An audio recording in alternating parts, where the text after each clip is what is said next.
my name is Barb Neis. I'm a sociologist. I work at Memorial University. I'm a co-director of the Safety Net Center for Occupational Health and Safety Research. We've been working on a project on fishing safety and weather. So it's a larger project that we're working with Ron Pelot and Sarah Reze at Dalhousie.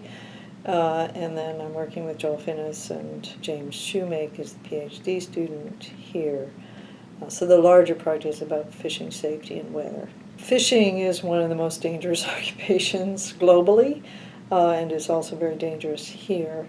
There is some research on fishing safety, including research we've done in the past, but when we look at the literature, most things on fishing safety mention weather, but nobody has actually looked at the relationship between weather and fishing safety. And as we know, weather is complex and it's changing. Fisheries are also complex and they're changing. So what this research does is Sarah looked at the statistical information on search and rescue incidents and mapped that onto weather patterns over time. We're coming at this from the point of view of, first of all, a focus on Newfoundland and Labrador, and in fact the northeast coast of Newfoundland and the west coast. And what we're bringing to it is fishermen's ecological knowledge, or fishermen's knowledge, and weather piece. So talking to fish harvesters, this is a core part of James's work, about how weather affects their fishing. Basically decision making from prior to departure, when steaming to the fishing grounds, when fishing, return issues of or questions about ports of refuge that might be available to them, whether they've seen changes over time, the forecasting resources that are available to them, how well those forecasting resources work, search and rescue, resources that are available, whether they've used those, close calls, near misses, and issues that they've had that are weather related. And then the idea is to take that experience on the ground, in some sense look back at the search and rescue data to see what it tells us about what's missing from those data and how we might interpret them, and also to identify some strategies, best practices, results that could help to reduce the risk that weather poses for fish harvesters in the province through a dialogue with forecasters and other people, search and rescue and so on. So fishing risks associated with weather include fatality, loss of or injury, loss of vessel, loss of property. When you have fleets, let's say you could have 5, 6, 7, 10 vessels clustered in a particular area. An extreme weather event could have catastrophic consequences for an entire community. They could lose, so we just lost off of St. John's 4 fishermen, all from the same family, in what was to some degree a weather-related event. It was complex. These things are always complex.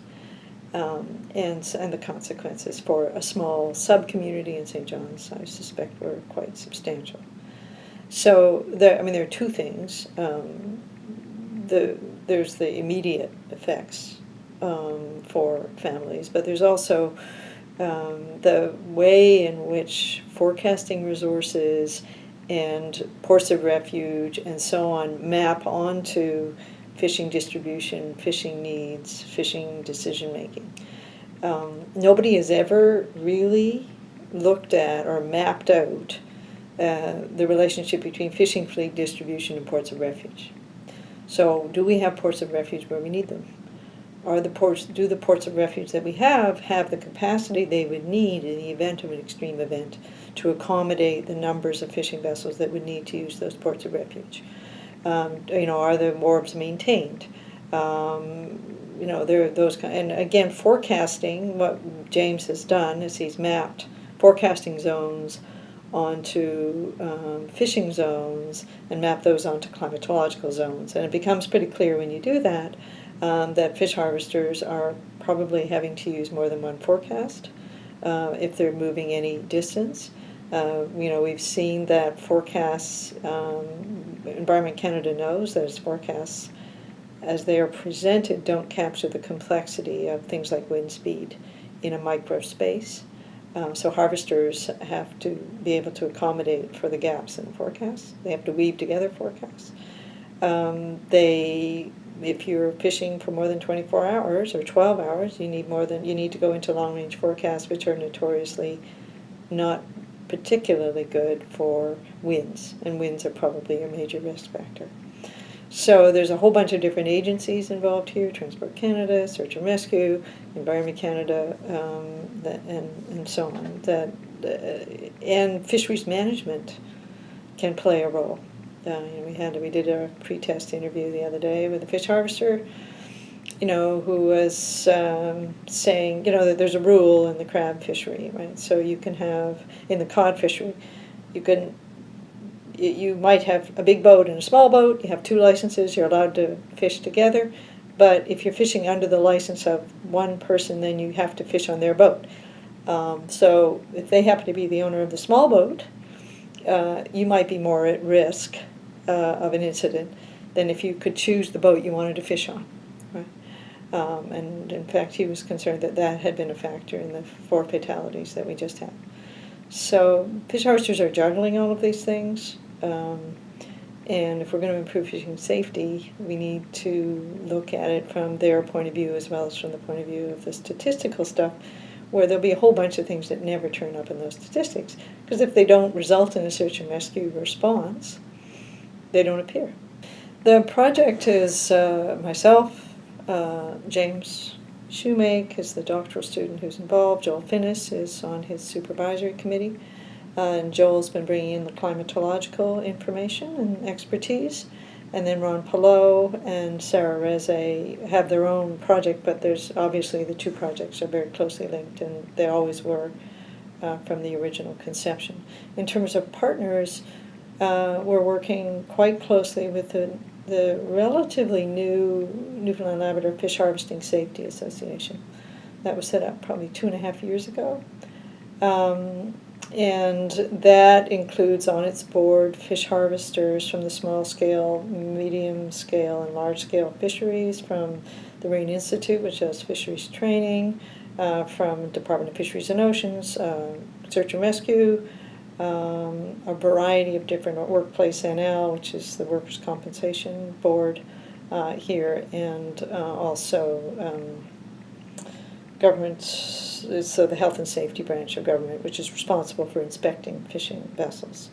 So they're all at the table, and I think with Joel's involvement, we've also been talking more to Environment Canada and so on. So with that Harvesting Safety Association, they're providing supplementary resources for this research. And through them, we will be communicating the results of this research back up into government, because they're actively involved, the unions there and so on, they're actively involved with CMAC, which is the sort of national organization that's responsible for marine safety. And we will be communicating back out to their fish harvester membership. We will be piggybacking on their meetings and so on to get the results out to that wider community. We are working with the Fish Harvesting Safety Association part of the extra funding they're providing is to provide extra support around producing tools or focused products that are for fish harvesters that will come out of this research.